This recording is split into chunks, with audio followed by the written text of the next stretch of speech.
Hello students, so we will continue with our chapter Introduction to JavaScript, chapter 6, and in this video we will be discussing semicolon in JavaScript. Now simple statement in JavaScript are generally followed by semicolon, but you can omit semicolon if statements are placed on the separate line. So if you are placing the statement in the separate line, so you no need to give the semicolon, but if you are writing in the same line you have to use it. So for example, it is shown here, you will just see it. So this is a roll number, okay, this is past, and this is Monica. So in the earlier example, as you can see here the example, this is the example. Now this, in this way, if you are writing in this way, semicolon is not needed. But if the statements are written on the same line, so here example is given, so if you are writing in this same line, you have to use the semicolon here also, and here also.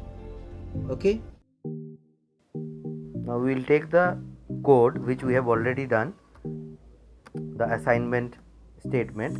So this part, what is written in the var, so this part what we will do, we will use semicolon. You can see page number 115 in your book, it is given there. Okay, so to use semicolon, it is not very difficult, just we will mark the semicolons.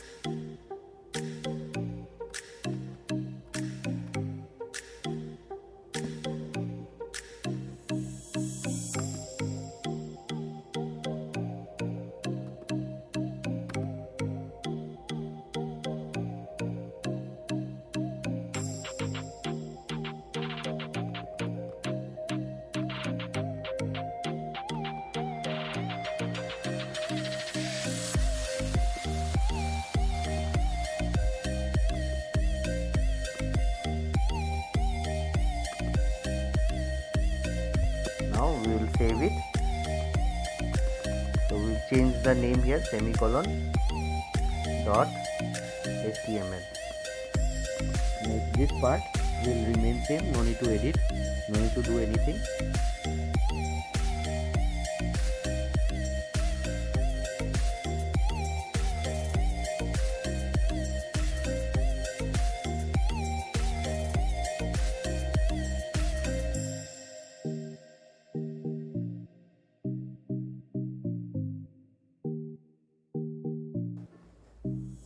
Next, just I have tried to change the roll number and the name.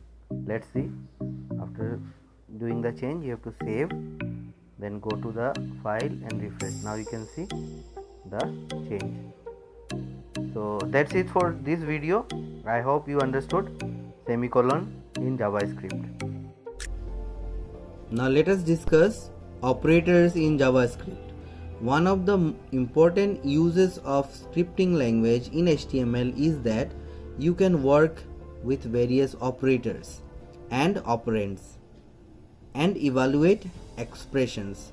So these are the reason you work in JavaScript. Okay, so you can use JavaScript, you can work by using the JavaScript, you can work with various operators and operands and evaluate expressions. You already have an idea about different kinds of operators as discussed in C.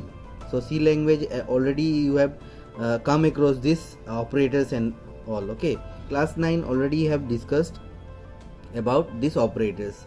Now we are discussing about operators in JavaScript. Arithmetic operator. There are 5 arithmetic operators supported by JavaScript as shown in table 6.3. So as you can see here, so these are the operators which are supported by JavaScript. Okay, so you have to keep in mind. So this is plus operator. It, what does it do? It is given, it adds 2 operands, and then you can see. So here, assume that the variable a holds 5 and variable b holds 10. So here they are taking an example, a equal to 5 and b equal to 10, and then they are giving these outputs. Okay, So here whatever output is given on the basis of this. So if you can see a value is 5, b value is 10, so 5 plus 10 equal to 15. So in that way only it is the outputs are shown here. Okay. Arithmetic operators are called binary operators as they require two operands. So what is binary operator? The operators those in which you need two operands. Okay, operands, that's operators are called binary operators. It cannot work on single number or single input. It needs two input to give you a output. To understand the arithmetic operator, do the following. So we will try this one I will show you in my video. Arithmetic operator precedence. Now if you have more than one arithmetic operator in an expression, the operators are evaluated in a predefined order called operators precedence. Now what is this operator precedence? If you remember, or if you know about the BODMAS, you know about BODMAS, bracket of division, multiplication, addition and subtraction. So in BODMAS what happened? First we have to do bracket, and then we have to do multiplication, division. Okay, so here one more option is there, modulus, and then we have to do addition and then subtraction. So same thing will be done in JavaScript. So they also have the operators precedence. Okay, so this is predefined. Okay, predefined, so the order is predefined. So if there are more than one operator, now here you can see a equal to 5 plus 6 modulus 2. So first what they will do, these two will be, first we will take out the modulus and then will be added. Understood? So this one we will do with an example and we will see. Now let us understand how we can do this one. Okay, how this one is done. So I will just show you how this expression.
So we are getting the answer 1. Okay, so here also if you can see 1 is the answer. So this is how we are getting the answer 1. Okay, is it clear? So mode, when you take out mode, this is the mode. No need to take this, we have to take the remainder. Okay.